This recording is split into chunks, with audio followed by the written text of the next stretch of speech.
Army chief is now going to remain army chief till to 2030. 2030. उनकी he joined the service as chief army chief in 22. तो उनको पहले 3 साल मिले जी फिर उसके बाद उनको कहा गया कि 5 साल हो जाएंगे जी फिर अब ये कहा गया कि कंकरेंटली 5 साल चलेंगे फ्रॉम टुडेज डेट। तो इसका मतलब है इस तरीके से वो पहुंच गए हैं 2030 तक। CDF जब बन जाएगी जी तो उसके बाद अपॉइंटमेंट स्ट्रेटेजिक कमांड की जी वो करेंगे तो recommendation on the prime army chief ही करेंगे जी मगर उनकी रिकमेंडेशन प्राइम मिनिस्टर पे जाएगी एंड सो ऑन। तो वो सवाल ये है कि जी वो किस फोर्स से होंगे एंड ये वो इस किस्म की चीज़ें। दूसरी बात ये है कि मेरा ख्याल है कि इस किस्म के जो नेशनल सिक्योरिटी इश्यूज होते हैं ना आयशा, वो पब्लिक में नहीं लाए जाते। बस ये काफ़ी है कि जी नोटिफिकेशन आ गया और ये सब कुछ हो गया। मेरा ख्याल है नोटिफिकेशन डिले इसलिए हो रहा था कि इनमें से कुछ ऐसे इश्यूज थे जो इंटरनली रिजॉल्व हो रहे थे। अच्छा तो वो अगली जो 3-2 आने हैं फ्रॉम द अदर फोर्सेस उनको भी अपॉइंट तो ये नहीं कर सकेंगे, अपॉइंट तो करेगा प्राइम मिनिस्टर। बट जाहिर होगा इन्फ्लुएंस करने की जरूरत होगी। उस वक्त तक बहुत कुछ सीख भी लिया होगा। अच्छा आपने कहा कि ये काम हो रहा था जिसकी वजह से डिले था, तो ऐसे में फिर एक फेक नोटिफिकेशन आना और फिर उस पर ख़बर बन जाना, बहुत सी ऐसी चीज़ें हुई हैं जिन्होंने तक़वियत दी है कि सिविल मिलिट्री में कोई ना कोई तनाव ज़रूर है। नवाज शरीफ कोई डिमांड कर रहे हैं, वो अपना बंदा चाहते हैं इस पोजीशन पे, ये कहाँ से आई खबरें? क्या ये सही है कि मियाँ नवाज शरीफ अड़ गए किसी चीज़ के ऊपर? इस वक्त Imran Khan is a serious problem for everyone. यही अगला प्राइम मिनिस्टर बनेंगी।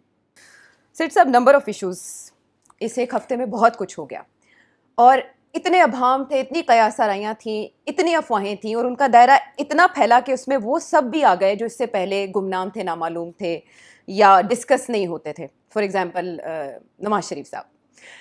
अच्छा, नंबर ऑफ़ इश्यूज़ हैं जो आज हम डिस्कस करने जा रहे हैं, लेकिन मेरा ख्याल है कि सब ये जानना चाहेंगे कि आखिर हुआ क्या और ताख़ीर क्यों हुई। आपका तज्ज़िया इस पर क्या कहता है? पहले तो ये कि नोटिफिकेशन आ नहीं रहा था, सबने बताया अपनी अपनी भांत भांत की बोलियां कि क्यों नहीं आ रहा। उसके बाद वो आ गया तो उसके मीनिंग क्या हैं, और जो स्पेक्युलेट किया जा रहा है बड़े पैमाने पर कि एक शख्स की वजह से रुका क्योंकि उसके कुछ मुतालबात थे, जबकि दूसरी तरफ ये कह रही है कि कुछ और ऐसे मामलात थे डेप्थ में जिनकी वजह से ये रुका। तो सिर साहब, उसमें जैसे दोनों तरफ मुख्तलिफ बातें की जा रही थी, पीटीआई के ट्रोल्स कोई और वर्जन चला रहे थे और बताया जा रहा था कि नोटिफिकेशन में डिले क्यों आ रहा है। आपसे मैंने पिछले हफ्ते पूछा कि कितनी देर अंदाज़न, तो आपने क्या जवाब दिया था?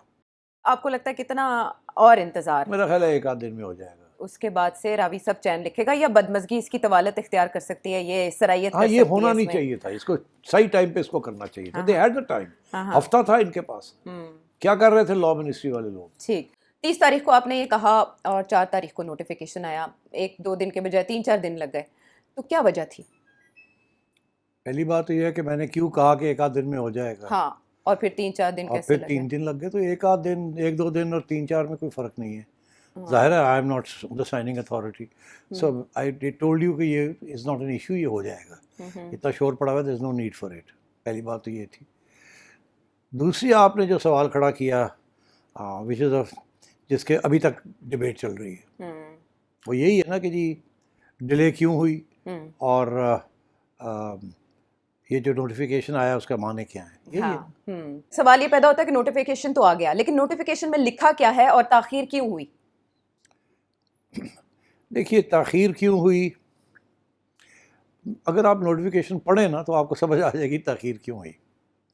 नोटिफिकेशन में क्या लिखा है? इसमें आर्मी चीफ की बात की गई है कि उनकी मुद्दत ऐसे स्टार्ट होगी, और एयर चीफ की बात की गई है कि उनको इस तारीख से उनकी अगली मुद्दत का आगाज़ होगा। उसमें बड़ी एक दो इंटरेस्टिंग पॉइंट्स हैं। अगर आप उसकी तरफ तवज्जो दें तो फिर आप समझ जाएंगे बहुत सी बातें। एक तो ये कि army chief is now going to remain army chief till to 2030। उनकी ही joined the service as chief army chief in 22। तो उनको पहले 3 साल मिले जी, फिर उसके बाद उनको कहा गया कि 5 साल हो जाएंगे। फिर अब ये कहा गया कि कंकरेंटली 5 साल चलेंगे फ्रॉम टुडेज डेट। तो इसका मतलब है इस तरीके से वो पहुंच गए हैं 2030 तक।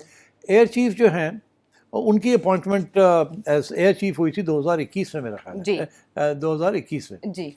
अच्छा, जब वो 2021 में हुई थी तो 3 साल के लिए हुई थी, तो मगर उनको भी 5 साल मिल गए फिर ड्यूरिंग दिस एपिसोड। तो वो जब वो 2026 तक चले जाते हैं। जी। अब उनको इस नोटिफिकेशन के तहत 2 साल और दे दिए उन्होंने, तो 2028 से पहुंच जाते हैं। जी। नेवी चीफ का जिक्र नहीं है इस नोटिफिकेशन में नहीं है ये जो नोटिफिकेशन में। 2 आए हैं हमारे सामने। हाँ, तो नेवी चीफ जो हैं वो 2023 में अपॉइंट हुए थे। जी। 2 साल 3 साल के लिए हुए थे, मगर वो भी 5 साल हो गए थे। जी।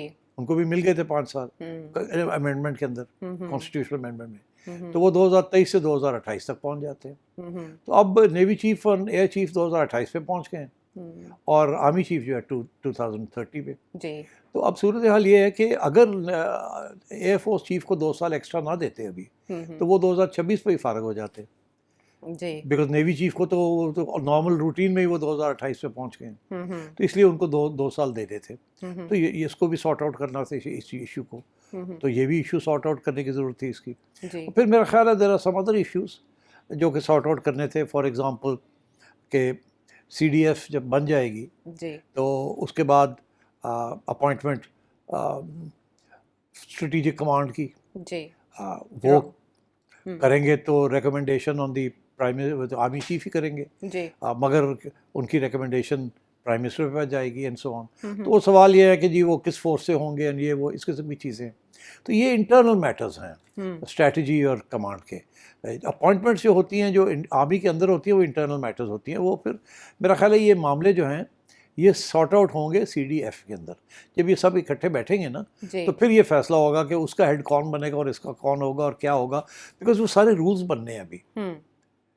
अभी तो एक सिर्फ नामी एक ऑर्गेनाइजेशन बन गई है ना, अभी ग्राउंड पे तो नहीं है। ओहदा तख्लीक अभी वो ग्राउंड पे रूल्स बनेंगे इसके कि ये कैसे चलेगा, क्या इसके पावर्स होंगे, क्या कंट्रोल्स होंगे डिफरेंट के, कैसे इंटरेक्शन होगा, ये सारी चीज़ें होने वाली हैं।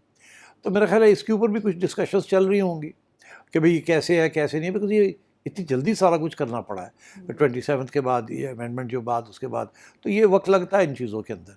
ये जो तो यही था, इस किस्म की चीज़ थी। There was no contradiction, confrontation, ऐसी कोई चीज़ नहीं थी विद इन द फोर्सेस और between the civilians and the forces. Problem ये था कि क्योंकि ये प्रेशर था कि जल्दी से किया जाए इसको, टाइम इज़ रनिंग आउट, तो उसकी जो सारी निटी-ग्रिटी थी वो आपस में इतनी डिस्कशंस नहीं हुई थी विद इन द फोर्सेस। तो वो अब जाके हो रही हैं, कंसल्टेशंस होंगी, ये सब कुछ होगा, and then you will get answers to some of these problems. दूसरी बात ये है कि मेरा ख्याल है कि इस किस्म के जो नेशनल सिक्योरिटी इश्यूज होते हैं ना आयशा, वो पब्लिक में नहीं लाए जाते।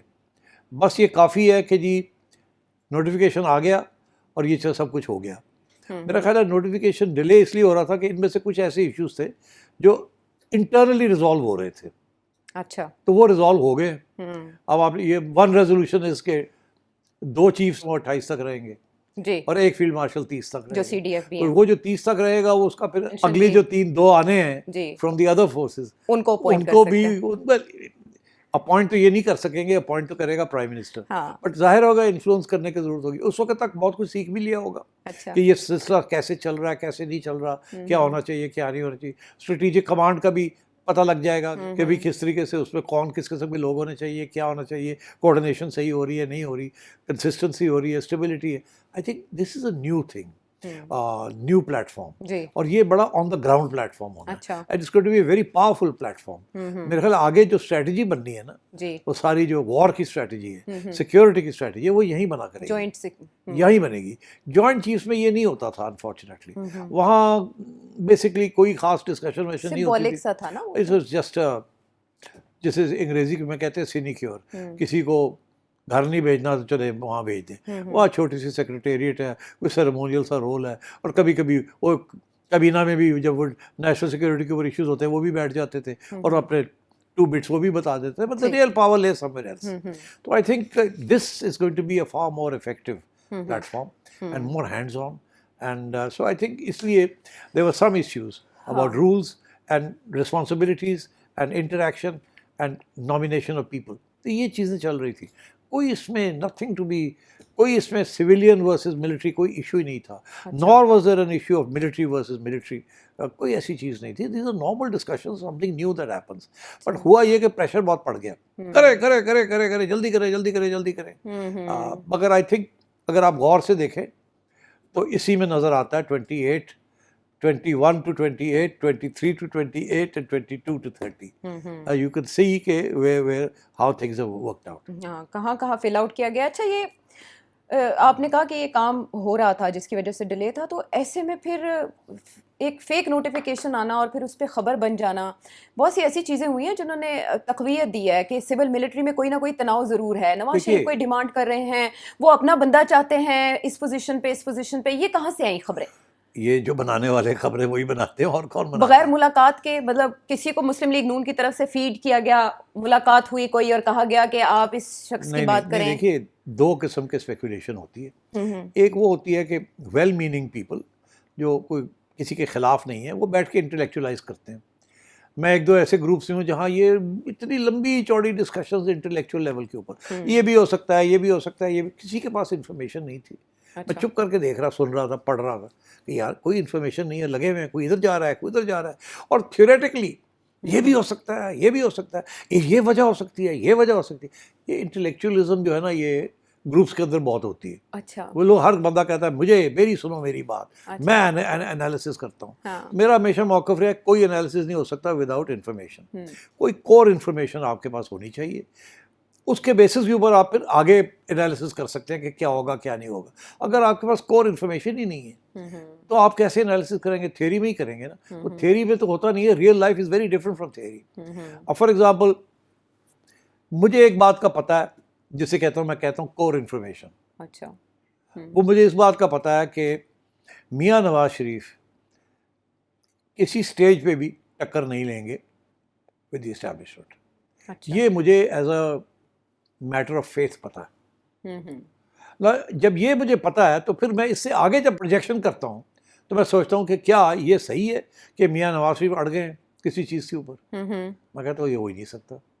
अच्छा। अगर नहीं हो सकता तो फिर क्या ये हो क्या रहा है, वहाँ से चलते हैं। कुछ लोग समझते हैं कि नहीं, नवाज शरीफ का ट्रैक रिकॉर्ड है, वो तो अड़ जाता है, इस दफ़ा फिर अड़ गया होगा। जब ऐसी बात है, और ये हमेशा सिविल मिलिट्री ही होता है, विद इन सिविलियंस जो होता है वो तो समझ आ जाती है, विद इन मिलिट्री जो होता है वो भी कभी कभी समझ आ जाती है, कभी नहीं होती जी। मगर आजकल के हालात के अंदर to talk about something within the military, it's not on. ये इस वक्त these issues become national security issues. अच्छा, तो अब मुझे इस बात का पता है कि मियाँ साहब किसी सूरत में भी कोई ऐसा डिमांड नहीं करेंगे जो कि फिर इस्टेब्लिशमेंट को कंसीड करना पड़ेगा या रिजेक्ट करना पड़ेगा। ऐसी चीज़ नहीं होगी। There is too much at stake. इस वक्त Imran Khan is a serious problem for everyone, number one. Number two, confirmed है कि मियाँ साहब आप प्राइम मिनिस्टर नहीं बन सकते। अच्छा। तीसरी चीज़ कंफर्म्ड है कि अगर सिलसिला ऐसे ही चला तो या शहबाज शरीफ साहब या मरियम नवाज यही अगला प्राइम मिनिस्टर बनेंगी जब वक्त आएगा। अच्छा। ये अभी तक जो सिचुएशन चल रही है, जो अजम्पशंस हैं, मगर वन इज़ अ पक्का अजम्पशन, वो ये कि मियाँ साहब इस शिप को डिस्टेबलाइज नहीं करेंगे। There is too much at stake for him. तो इसलिए आई थिंक ये ज़रूर है कि खबरें आई थी, मैंने भी एक स्टेज पे एक खबर दी थी जो कि 6 माह के बाद वो घूम रही है अब। कौन सी? आपको याद होगा कि आप किसी वक्त मैंने ये कहा था कि वो एक्स DG ISI के बारे में बात हुई थी, नदीम अंजुम साहब। हाँ, तो मैंने कहा था कुछ NSA की बात हो रही थी। हाँ। तो मैंने कहा कि हाँ वो कुछ अफवाहें चल रही हैं कि मियाँ साहब ये चाहते हैं कि नदीम अंजुम साहब जो हैं वो NSA रिटायरमेंट के बाद उनको NSA लगाया जाए। तो मैंने कहा मगर ये नहीं होगा, आई डोंट थिंक ये होगा। इससे ज़्यादा मैंने बात नहीं की थी। मेरा कहने का ये मतलब था आई डोंट थिंक ये होगा। क्यों? क्योंकि आर्मी चीफ नहीं चाहेंगे कि ये हो, और वही हुआ। फिर उन्होंने जब वक्त आया NSA लगाने का तो उन्होंने अपने DG ISI को ही NSA लगा दिया। आसिम मलिक साहब को लगा दिया, ठीक, because he is very comfortable with him and he played a major role in bringing Donald Trump online. तो ये तो इट मेड सेंस। मगर क्यों मियाँ साहब क्यों चाहते थे, या ख्वाहिश थी या रिक्वेस्ट थी कि कंसिडर कर लें नदीम अंजुम को भी, क्योंकि वो नज़र आए थे मियाँ साहब के घर बैठे हुए उनके साथ शादी ब्याह के मौके पे, और लोगों ने कहा यार ये एक्स DG ISI मियाँ साहब के साथ बैठे हुए हैं, इधर भी बैठे हुए हैं, उधर भी बैठे हुए हैं, ये बड़े तल्लकात हैं इनके, इसका मतलब है कि बड़े करीब हो गए हैं, इसका मतलब है कि मियाँ साहब पुश कर रहे हैं इसको। मैं ये समझता हूँ कि ख्वाहिश होती है कि यार अगर साड़ा बंदा जड़ा लग जाए तो कंफर्ट लेवल ज़्यादा होगा। मगर at the end of the day जब फैसला हुआ कि नहीं हमने किसी और को लगाना है, तो आई थिंक मियाँ साहब वुड हैव शक्ड हिज शोल्डर्स, और मैं तो कोशिश की थी पर नहीं होया था, नहीं होया। तो फिर कौन सी साइड प्रिवेल की इन शॉर्ट? तो ये इसलिए मैंने किसी स्टेज पे ये यकीन नहीं किया कि इसमें vice chief of army staff का कोई इशू है, DGI का इशू है, DGISI का कोई इशू है, या आगे जो स्ट्रेटेजिक कमांड का जो बंदा बनना है उसका कोई इशू है, या NSA का कोई इशू है। बिकॉज देखिए ना आसिम मलिक साहब या वो रिटायर होके किसी फौजी फर्टिलाइजर या फौजी फाउंडेशन में चले जाएंगे, या वो NSA रहेंगे, he'll be reinstated as NSA। तो मतलब है कि मैंने ये कभी नहीं, it never mattered to me. Right. मेरा हमेशा ये ख्याल था कि ये ऐसे इश्यूज हैं which are not matter for discussion. ये चीज लाइक फॉर एग्जांपल क्या हम डिस्कस करते हैं जब कोर कमांडर्स इधर से उधर होते हैं या प्रमोशंस होती हैं, क्या हम लोग बैठ के शुरू हो जाते हैं कि जी वो आयशा को मेजर जनरल से जनरल लगा दिया है, लेफ्टिनेंट जनरल बना दिया है, मगर सिटी को रहने दिया है, वो बाईपास हो गए हैं, वो अब रिज़ाइन करेंगे या रहेंगे, या उनको खुदे लाइन लगा दी। ये चीज़ें नहीं हम discuss, these are armies internal matters, ये कहीं भी नहीं होता है ऐसे। तो ये भी जो चीज़ें इस वक्त कुछ नई डेवलपमेंट्स हो रही हैं, these are all armed forces internal matters. और मैं आपको एक बात बता दूँ, whatever the armed forces as a collective entity in sitting inside the CDF, जो भी वहाँ फैसले होंगे they will be acceptable to the civilians। उसमें किसी किस्म की तराड़ नहीं होगी, किसी किस्म की कोई इशू नहीं होगा। यानी आप समझते हैं कि सारा चाय की प्याली में तूफान था, कोई सिविल मिलिट्री ताल्लुकात में ऐसी दरार पैदा नहीं हुई इमरान खान साहब के दौर की तरह जो आज से 4-5 माह बाद रिफ्लेक्ट करे। बिल्कुल एग्जैक्टली, इसीलिए लोग इसको लेके बैठे हुए हैं कि उनसे कोई गड़बड़ हो गई, 4 महीने लगणगे या 6 महीने लगणगे। ये मैं सुन रहा हूँ एनालिसिस कि जी बस अब तो हो गया कुछ ना कुछ, किसी न किसी स्टेज पे ये उभरेगा और फटेगा और ये होगा और वो होगा। I don't think so. But you said somebody has to pay the price. Law ministry में इसको हम समझें कि पहले चीज़ें नहीं देखी गई और एंड टाइम पे देखी गई। नवंबर का तो सबको पता था कि क्या होगा। मेरा अब ख्याल है कि somebody has to pay the price। I thought कि इस वक्त के शायद लॉ मिनिस्ट्री की तरफ से कोई कोताही हुई है in drafting some of these things, but my information is that they were waiting for the information कि क्या करना है। तो फिर जब उनको बता दिया ऐसे करे तो उन्होंने कर दिया। चले ठीक। इसीलिए आपका ख्याल है कि शहबाज शरीफ साहब लंदन बैठे हुए थे, मौजे कर रहे थे, हाइड पार्क में वॉक कर रहे थे, है जी, और अच्छे अच्छे खाने खा रहे थे, और not a worry in the world. आपका ख्याल है कि इस किस्म की कोई चीज़ होती तो वो लंदन जाके बैठ जाते? यहाँ तो होता ना कि मियाँ साहब, बड़े मियाँ साहब भी वहाँ बैठे होते और खुसफुस कर रहे होते, कंस्पिरेसीज हो रही होती। तो फिर तो वो मियाँ साहब ऐसे बैठे हैं और शहबाज साहब अकेले हैं वहाँ जी। तो मतलब है कि कोई साजिश तो नहीं हो रही थी ना। तो वो रिलैक्स कर रहे थे कि जब कहेंगे कि जी ठीक है जी ऐसा तो नोटिफिकेशन कर दो, उसी कुगी मार देंगे। तो वही हुआ, वो आए उन्होंने कुगी मार दी। जब तैयारी होगी सब चीज़ की। लेकिन सेठ साहब आपको नहीं लगता कि इंफॉर्मेशन वॉरफेयर में इतने अरसे डिले की वजह से बहुत ज़्यादा तकवीयत पकड़ गई, ऐसी बातें जिनका सिरे से वजूद ही नहीं था, तो हुकूमत को उनको कम अज़ कम कंट्रोल करना चाहिए था एट दैट टाइम, रबिश करना चाहिए था जैसे जैसे कोई बात हो रही थी? नहीं देखिए, हुआ प्रॉब्लली क्या हुआ कि जिन्होंने ये फैसला किया 27 जल्दी करना है, 27 अमेंडमेंट जल्दी करना है। और वो जल्दी करते करते सारा टाइम सबको उधर ही लग गया। ओके। और फिर बाद में और सीडीएफ बन गई। अब ये था कि सीडीएफ बन गई है तो नवंबर चढ़ गया ऊपर, तो वो तो जल्दी करो कुछ। जब तो सारा तो ये उस वक्त कोई भी सोच नहीं रहा था कि क्या क्या करना पड़ेगा और क्या क्या इश्यूज बन सकते हैं। ओके। और वो इश्यूज जो बने और जो जिस तरीके से रिजॉल्व हुए हो गए ना 28 and 30 जी। और उसमें इलेक्शन भी डालें 2029 सेठी साहब ने बताया कि इसके पेश नज़र क्या था या आने वाले दिनों में क्या हो सकता है। बहुत इंटरेस्टिंग कहानी है, लेकिन कम अज़ कम इसमें वो नहीं है जो स्पेक्युलेट किया गया सोशल मीडिया के ऊपर। वापस आते एक ब्रेक के बाद।